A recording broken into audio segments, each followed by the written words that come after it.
Welcome back to Cure for the Common Game. Today, in deck number 766, we're going to talk about Barrowin of Clan Undurr. Now, for 4 mana, we get a 3/3 Dwarf Cleric. When Barrowin enters the battlefield, venture into the dungeon. It's a one-shot deal, happens one time, However, when Barrowin attacks, if you've completed a dungeon, you get a 3-drop from the yard back to the battlefield. So, we want to complete a dungeon. So we have got to, it's black-white, so this is the Orzhov Dungeon Crawl deck. So there's not a whole lot of cards in that particular vein, so we're going to go through them first. I know I've gone through most of these in other dungeon-style decks, but here we go. We got the Ranger's Hawk. Tap a creature to venture. 50 feet of rope. Dungeon Crawler. Complete a dungeon, you get it back, It's not just venturing into the dungeon, it's things that, matter to the dungeon crawl. When an equipped creature attacks, you venture. Keen-eared Sentry. Your opponents can't venture more than once. That's, it may matter. Fate's Reversal. Venture in the dungeon. And it gets a creature back, Triumphant Adventurer. Okay. Nadar, Selfless Paladin. Cloister Gargoyle. Dungeon Map. Yanti Fangblade. Precipitous Drop. Gloomstalker. Veteran Dungeoneer. Zombie Ogre. And then the Planar Ally. Beautiful art, by the way. So that is... okay, so we have to get one dungeon complete. I've got all 3 of them in there. Just that way we can pick the best one at the time. But we're getting creatures back, right? 3 mana cost creatures or less. So let's look at the creatures we're going to be getting back. Now, this is a wide open synergy here. I know, there's so many thousands of cards that could conceivably fit in this, but these were the ones I chose. Soul's Attendant and Soul Warden, just because, Suture Priest, they help out with the whole life gain thing. But I wanted things that did a thing, like, that sacrificed themselves to do whatever they're trying to do. Kami of the False Hope here. You sack it to Fog, which is amazing because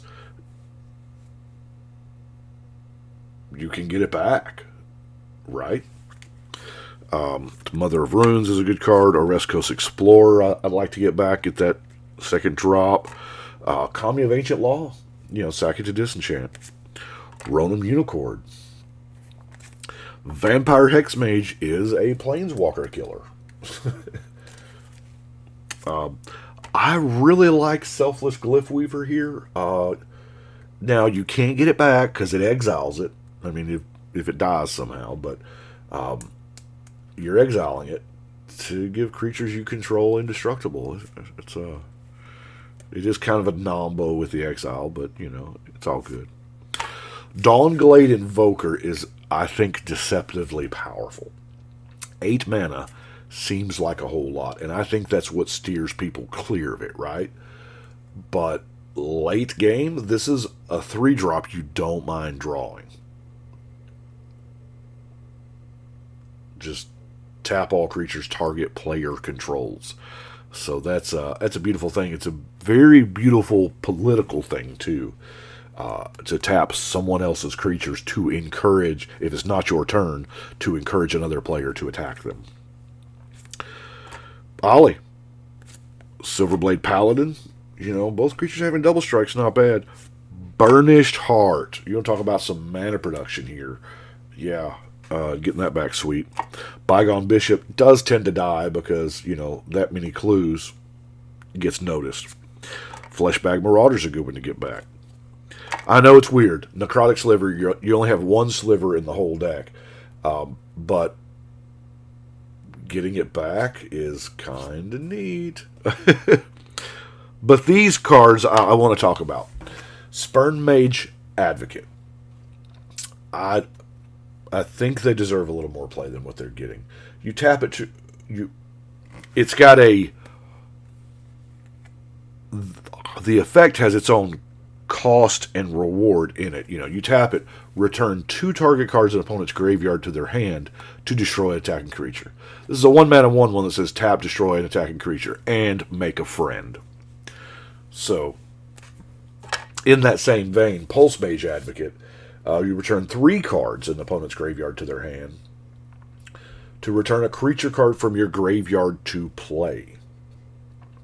There is no shortage of times where you can make political alliances in the game, and, I think these are better than what people give them credit for.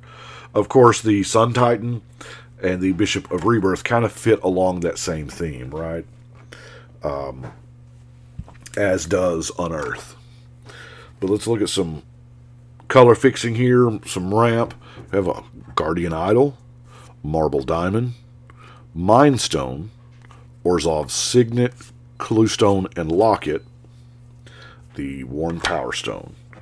Some card draw in Ambition's Cost, Night's Whisper, and I love Siphon Mind. Everybody discards and you draw. Cards that start with the word siphon, you just like, the bigger the game, the better. I do have some other random cards here.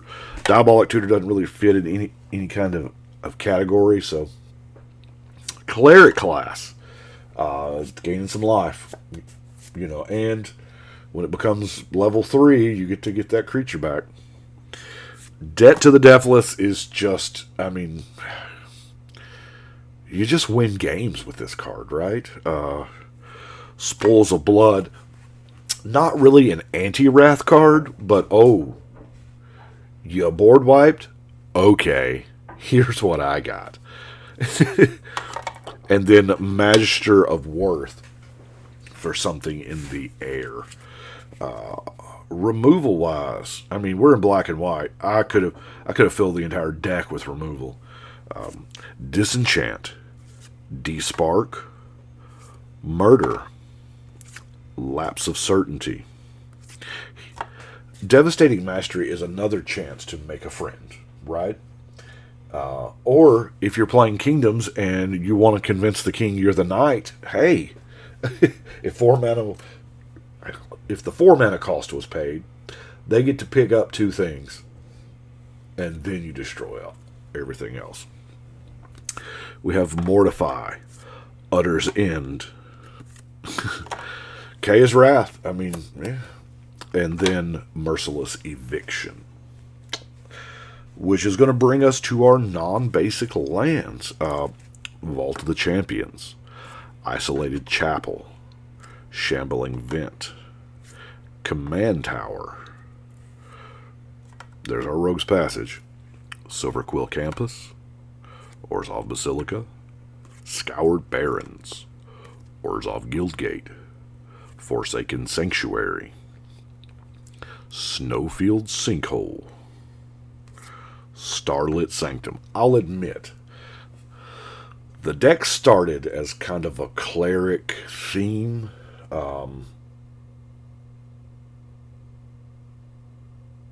And the Sanctum made it in there early. I never really took it out, because we do have some clerics in there, right? We've got the Soul Sisters, our commander, So I was like, sure.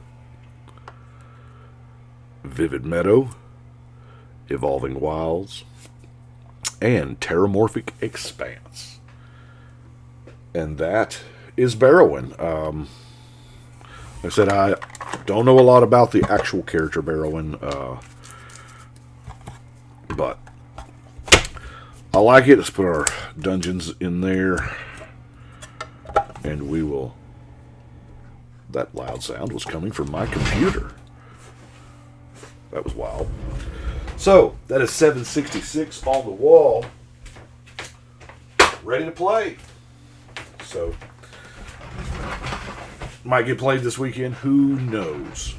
Of course, my weekend and y'all's is probably different, because if you'll notice by the shirt, I've recorded several of these in the same day. So that tends to be how I I film, I'll build, list, and then record, and then stagger them out one per day.